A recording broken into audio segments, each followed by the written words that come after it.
Well, if you don't mind, I would close it only a little bit, not completely, only a little bit. Might be a little bit too loud. Andrew, we are here in Munich. I'm happy that you are a guest in our show. Weather is fine in music, windows are open. The weather was not as good as when you departed in London, I think. No. Well, it's been flooding there, and raining cats and dogs. So you must be glad to be here. We are also glad. Yeah, it actually was beautiful when we landed in the plane. It's been a really nice day. You're right, and it's not the first time that we have the chance to meet, and the reason why we meet is new album, new single. We have the new single since I think 2 days, and the album will be published in the forthcoming weeks. So let's talk about music, and I'm curious. The new single that we have is called The Gift, and why did you choose just this record for being the new single? That's a good question. I think we thought that it would be a song that would very much sort of it would be a very different single to the ones that we've done off the last record, Welcome to Who You Are. I think this album, Full Moon Dirty Hearts, has got a lot more it's a bit more aggressive as a record, and so this song sort of suited the mood of the album, really. The mood of the album, you mentioned it. You had a beautiful time when you made this record, and because you did it not somewhere, not downtown somewhere in an ugly studio, but you went on a beautiful island. Tell me a little bit more about this.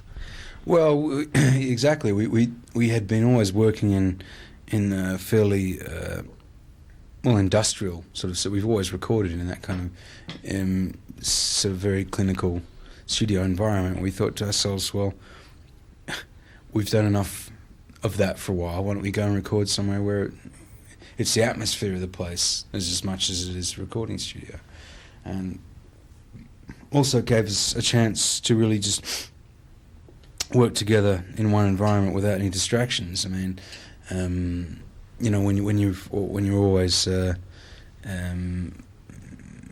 when you're always at home recording, you tend to find reasons why, that are important as well as recording. But when you're only at a place that's there for the 6 people in the band to record, then that's what you do, So that's the main thing that you're there for.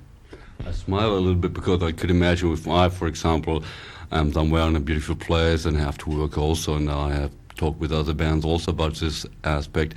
It's also very hard to make music because you have the beach, you have the people, you have the good food and things like that, and then you have the duty to do this homework, to do this record. Didn't you have the same feeling? Yeah, I think that's true to a certain extent, but you know what, I always read a book called Pinocchio, which tells a story about a little boy who's made of wood, and he gets told that if he goes to a land of milk and honey where you don't have to work, you can smoke cigars all day, and smoke and drink cigarettes and have a good time and have a party, then everything will be fine. One day you turn into a donkey and wonder where your life's gone. And I think very much that work ethic is part of us as a group and as people. I like working hard. I'm a hard worker.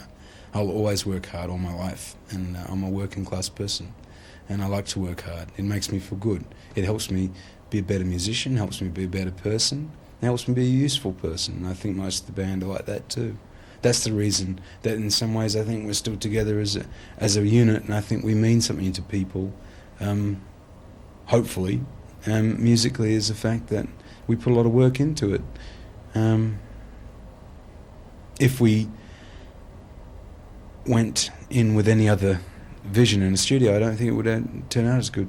You mentioned an interesting thing, which really I think it's interesting, is that you are working class people, and in the meantime you are on the huge stages, and there is always, in my opinion, a big stare between the audience and those people up on the stage. So how do you still have contact with these people who come to you, who listen to your music, who love you, who whistle your tunes, who buy your records? Or is it not already too big? I think you're going to go a bit crazy if you sit down and try and write personal thank yous to 60,000 people at a gig, you're going to get a bit crazy, you know. I think the only way you can look at the whole thing is to say, well, you know, I have a God-given talent, because I don't know where else it comes from. So you know, I didn't make it up; it just was there. So, and I'm lucky to be able to do what I do, and for the people to come along and actually enjoy that experience, and I'm enjoying it too. The fact that they're enjoying it, but I don't know anything, and no one owes me anything. Being a celebrity, and you are a celebrity in the meantime, does it mean also, not here in Europe, but at home, that you have a lack of privacy in the meantime? Because you just mentioned it, you aren't able to write thank you letters to 60,000 persons, and you are surrounded by persons who are interested in you. So what does it mean for your private life? I think there's a lot of lonely people in the world who are so private that they're screaming out to talk to people and to be recognised and to be, say, someone, I like you, or I love you, I think you're a useful person. So to be a person that has had a lot of accolades and things, I think it's, as I said, I think I'm a very fortunate person. I'm not about to tell you some woe story about my private life. I think also perhaps I'm a more fortunate situation, perhaps in some ways, than Michael is, the lead singer of the group. I think he gets a lot more attention in a sense, but I also think that, you know, if you don't want to do it, then you don't ride the tiger. You know, if you don't like bikes, don't ride them. You know, I don't know how else to look at it really. Something quite different. It took quite a while for you to produce this record. I mean, the album. There are groups that may make a record within a short period, others take years. In your case, it was not years, but it was a long time. Why so long? What did you do in the meantime? Well, I mean, let's go back a little way here, okay? Let's just say, what's normal in the music business these days is that you make an album, and then you make some videos, and then you go on tour. And we had been doing that over and over again, and then one day we all sort of said to each other, what are we doing?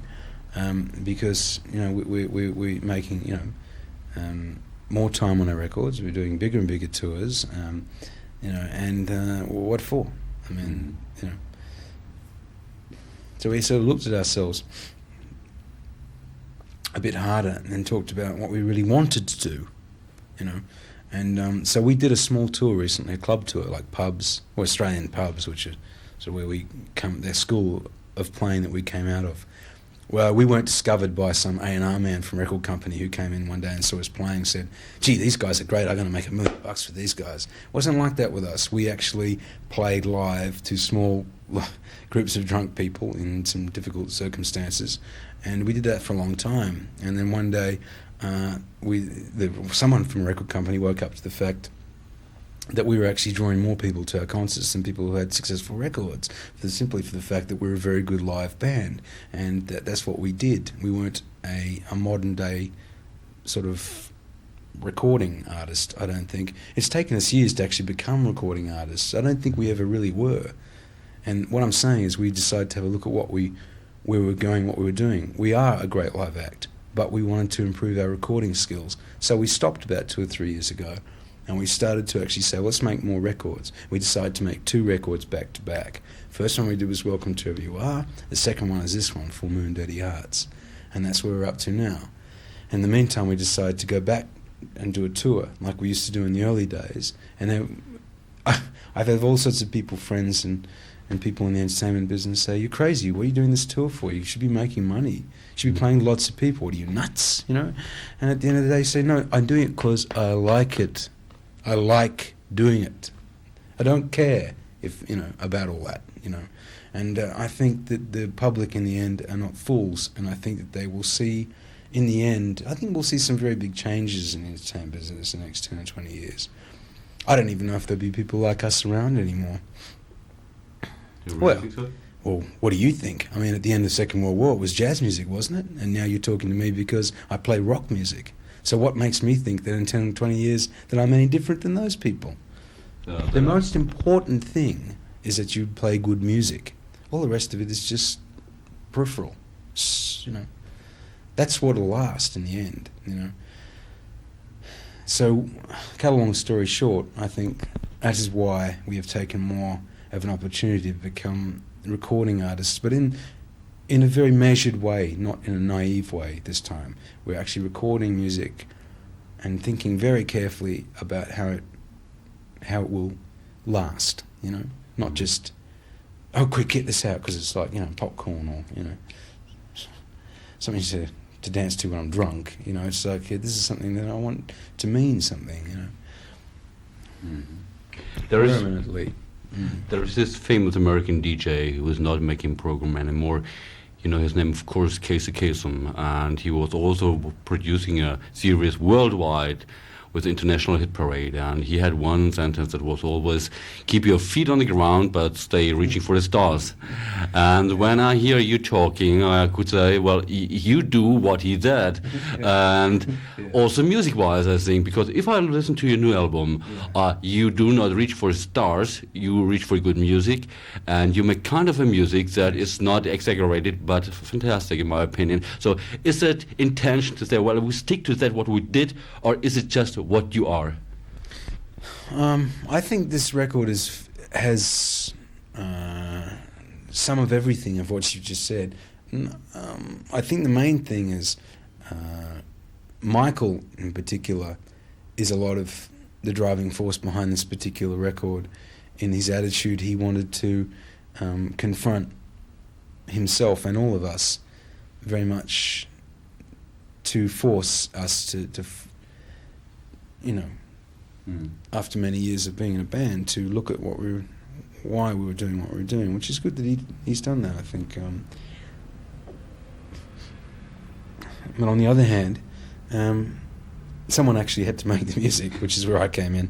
So, so that's the relationship we have. But Michael is more of a philosopher, I think, in some ways. He's a hard worker, but he's definitely a philosopher. My recommendation to people who have stress problems is to pick up a shovel.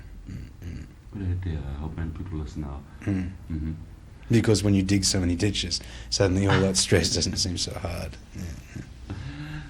Final thing is, you have been playing in the studio, and we are listening now to that music that you recorded in the studio, but on the other hand, we just talked about you being a live gig. When do we have the chance here in Europe, here especially in Germany, to see you once more again, live on stage with that music? I think around about June or July next year, hopefully. So that I'm glad that we have, in the meantime, your music recorded. I thank you very much for being guest on our show. And after so much theory, we really should listen to your music. Thank you very much. Okay, bye-bye.